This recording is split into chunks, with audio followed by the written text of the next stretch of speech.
Okay, well, this is the point at which I stopped the last video, and I just finished talking about the fact that we'd changed the driver's wish, the torque limitation and the smoke limitation.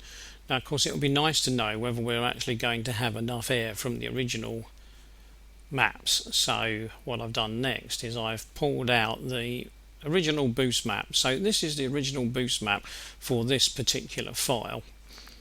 Now, at this point, you need to stop and think to yourself, like, how many boost maps have I got and which ones are working and so on. So what I've done is I've pulled out the boost map that's got the biggest number.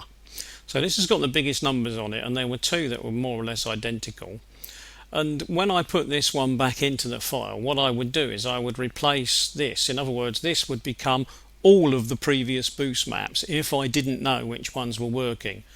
Or I would try to work out which ones were working and just ignore the ones I know I'm not going to use and just replace the ones that will be used with this map. Quite often tuners just replace them all with the new map, and then they say to themselves, well, I must have everything covered because there's only one map in there now. There might be 6 versions of it, but there's only one map. Right, now let's have a look at what we've got here. If we look at the sort of values that we've got here, these are the boost values available currently. You can see that there's going to be a slight problem in the sense that what we've got here is injection quantity. The engine revs is just normal engine revs, but the injection quantity stops at 60 milligrams. So we're definitely going to have a problem there in the sense that we already know we're going out to 74 and that's only 60. But let's look at the values we've got here. We've got 2,550, so 2550 HPA or millibars. So we've actually got quite a lot of boost. Now if we go back and look at the sort of things that we've already got, I've just put some numbers on here. If we assume that we're going to burn something like 74 milligrams of fuel, and if we assume that the sort of value that we want to use as a fuel air mixture is 14.6, so we've got air fuel ratio of 14.6, then that's 1080 milligrams per cycle of air, and so that will be somewhere in the region of 2.1, 2.2. I mean, it actually works out as 2.1608. So somewhere in the region though of that, it's we don't want a massive amount of boost. So 2161 would be a reasonable amount of boost, but that's assuming that we haven't got any losses and we've got wonderful efficiency, and of course we haven't. So that's making an assumption that's obviously not possible. But let's go and have a look at what we have got. This is not a particularly low boosting file. Sometimes when you look at files, they peak at about 2350, so you think to yourself, well, I'm going to need more boost, but this is peaking at 2550, which is not too bad. So there is a fairly good chance that these values would be adequate for not only the fuel up here that's on there, but the fuel that we might need.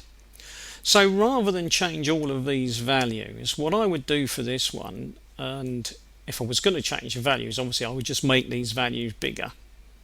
In other words, if I wanted to change them, I might change these to say 2750, and then I would just work my way back, bringing them down a little bit. So that might go 2750, 2650, 2550, 2450, and so on. But I'm not going to change these values. I'm going to leave all these because all these values are above the value that I think I'm likely to need. And there's a lot of them that are above, and they're all in the right sort of area. So instead of changing the values, what I'm going to do is I'm just going to change the axis. I'm going to shift the axis along a bit. So in other words, I'm going to move 60 down here, and then I'm going to rename these ones with numbers that go up to about 74. And so what I've done here is, as I've made a note here, I've taken 47.5, 50, and etc. All of those axes, I've just taken those out, and I've renamed them as 50, 55, 60, 65, 70, 75, but I've kept the same values.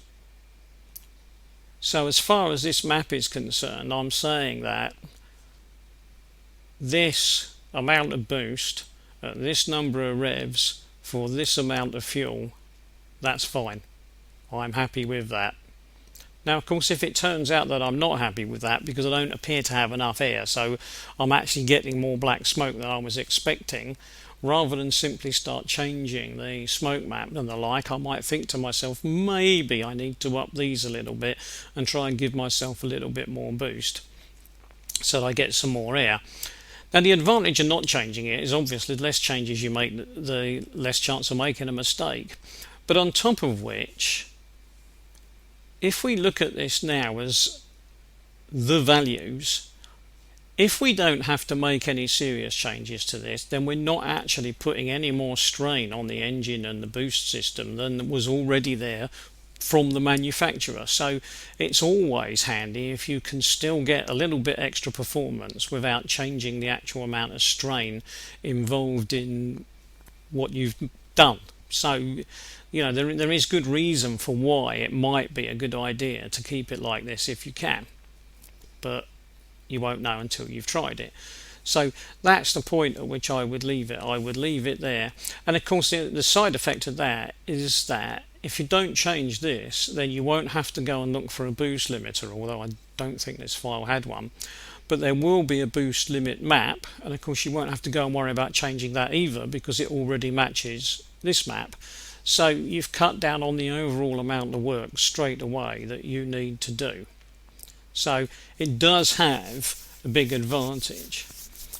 Right, now we've got enough air then, so we think we've got enough air. So we've actually got to the point where we've changed the torque and the IQ values to the point at which we're going to be happy. We now think the ECU will be happy because we've changed the amount of air it's going to give. So what we need to look at next is the amount of fuel. Will we actually get the amount of fuel that we want? So I'll stop there and come back as that.